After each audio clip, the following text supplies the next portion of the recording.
Hello snowboarders of the internet, I'm your host Avran LeFeber, and in this video we're going to be reviewing the GNU Money.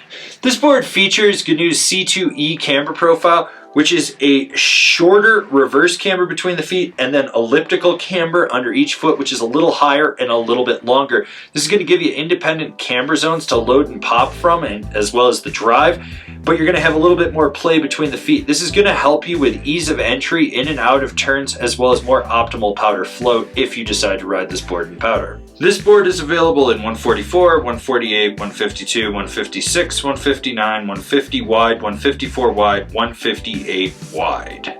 I rode this board at Arapahoe Basin on a day that had a mix of gray and blue skies, low winds, warm temperatures. You had slush, chop, chunder, perfect hero snow on the groomers, and I rode it with my Rome Black Label bindings and my K2 Thraxis boots. The overall flex of this board comes in just a hair below the middle of the road. So you do have softer tips, and then where the camber section starts, it stiffens through to the middle where you hit that reverse camber. There's a flex point there, and it has a lot more give, and that give is noticeable in the torsional flex. This board is really able to be twisted.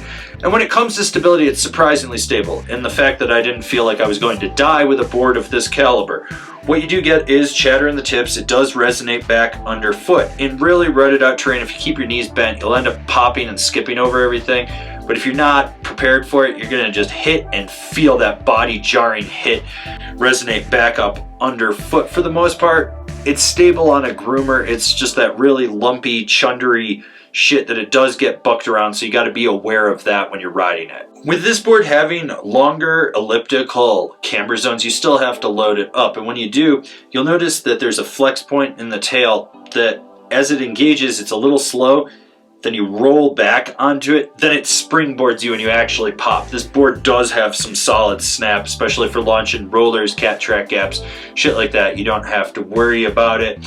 When it comes to jumps, small to medium, that's really where you want to keep it. I think this board's just too soft to go to anything bigger, but if you're a baby park hero, you're going to be able to launch off that lip and send that jump deeper than you actually think. It snaps exceptionally well off the lip without even having to think about it. It's almost a skate-like pop, but it's not quite fully a skate-like pop with this board. So those sweet spots in the tip are where you actively want to try to engage a butter on this board. So outside the front or the rear camber zone. And when you do, you feel it lock in and it just holds. And then when you want to disengage it, that camber section takes over and gives you a little snap. So if you want to get weird, get sideways and spring out everything, go for it. Don't worry about it. This board's really highly butterable. With jibbing, it's the same thing. Those sweet spots lock into presses. It's relatively easy. You're just sitting on a tail press outside that rear camber zone and you can feel it engage and lock in, or you're sitting on your nose outside that front camber zone and it's engaged. And then when you hit the end of the feature, it snaps off. When you do go sideways, you want to make sure that you line it up under your front foot or under your rear foot. It's just going to lock in a little bit easier than between the feet just due to that reverse camber. You can still do it between the feet. I'm just letting you know it's going to be easier, so you're going to be a little more offset in there. It just straddles right around the feature and you never have to worry about it. It's a park board through and through, so you got to be aware that it's not going to be the most carvable board out there, but it does work.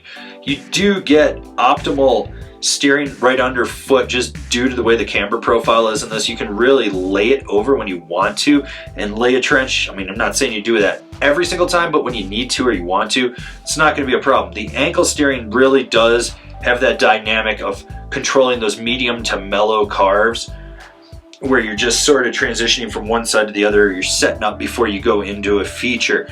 If you do need to drive a carve, you can load up that rear camber zone, push it into the center, and slingshot it out of the turn and not really worry about it. That's what I like about this board, is like if you want to carve deep and hard when you need to, you can, but by and large you can be laid back. You never have to worry about being super assertive to drive it the way you need to. Who's this board for? The price-conscious park rider. So the last time I rode this board, it was actually BTX, and they've changed the camber profile, which changes the dynamic of how you can actually drive it.